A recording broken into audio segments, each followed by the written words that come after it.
بامانجی خۆنوێکردنەوە و بەپێی پێڕەوی ناوخۆ بزوتنەوەی ئیسلامی کوردستان حوتەمین کۆنفرانسی خۆی لە شاری سلێمانی بەست بۆ ئەوەی هەڵسەنگاندن بۆ کار و دەرەنجامی بەڕێوەچوونی حزب لە ماوەی 2 ساڵی ڕابردووی خۆی تاوتوێ بکات و پلانی چۆنیەتی سیاسەت و بەڕێوەبردننی تا کۆنگرەی داهاتوو دیاری بکات.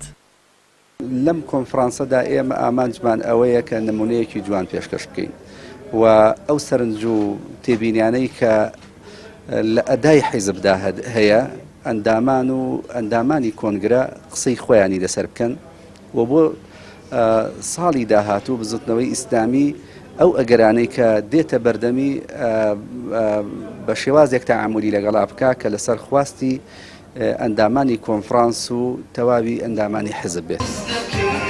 بەپێی پێڕەوی ناوخۆی بزوتنەوە دەبێت لە نێوان دوو کۆنگرەدا کۆنفرانس ببەسترێت بەتایبەت بۆ هەڵسەنگاندنی پێشنیار و ڕخنەکان و کە لە ماوەی چەند مانگی ڕابردووشدا 6 بەرپرسی باڵایان بەهۆی گرفتی ناوخۆی و شێوازی بەڕێوەبردننی حزب وازنامەی خۆیان ڕاگەیاندووە. ڕابەری گشتی بزوتنەوەی ئیسلامی باسی لە سیاسەتی چۆنیەتی بەشداریکردنی حزبەکەی کرد لە هەڵبژارنەکاندا وتی گەرچی دەستکەوتیان نەبووە بەڵام لێی پەشیمان نین. ڕابەری بزوتنەوە پێشنیاری بەستنی پێشوەختەی کۆنگرەی خستە ڕوو وتیشی کۆنفرانس بۆ نوێکردنەوەی حزب و دەبێت هەموو ئەندامانی بەشدار بە ڕاشکاوانە و ئازادانە سەرنج و ڕخنەکانیان بخەنە ڕوو.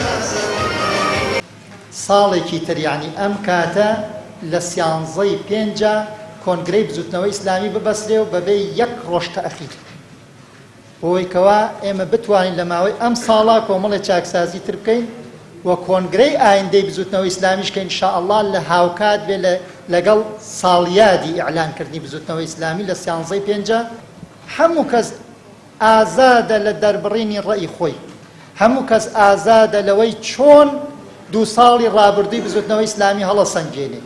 ئایا باشی کردووە، سیاسەتی چۆن بووە، سیاسەتەکەی باش بووە، خراپ بووە، ئێوەن کەوا ئەو سیاسەتە هەڵەسەنگێنن بە پێی ئەو سەلاحیاتانەی کە پەیڕەو پێی داون وەکو ئەندامانی کۆنفرانس. کۆنفرانسی حوتەمی بزوتنەوەی ئیسلامی لە شاری سلێمانی بە بەشداری 383 ئەندامی نۆمەڵبەند بەڕێوەچوو. ئەو حزبە خاوەنی خەرمانێک لە خەباتی چەکداری و مەدەنیە لە هەڵبژارنەکانی 12 ئایاری ئەنجومەنی نوێنەرانی عێراق و 30 ئەیلولی پەرلەمانی کوردستانیش لەگەڵ یەکگرتووی ئیسلامی بە لیستی ئیسلاحخواز بەشداریان کردو. لە ئێستادا هیچ پەرلەمانتارێکیان لە هەرێم و بەغدانیە و دەیانەوێت لە کۆنفرانسدا پێداچوونەوە بە کار و سیاسەتی حیزبەکەیاندا بکەن.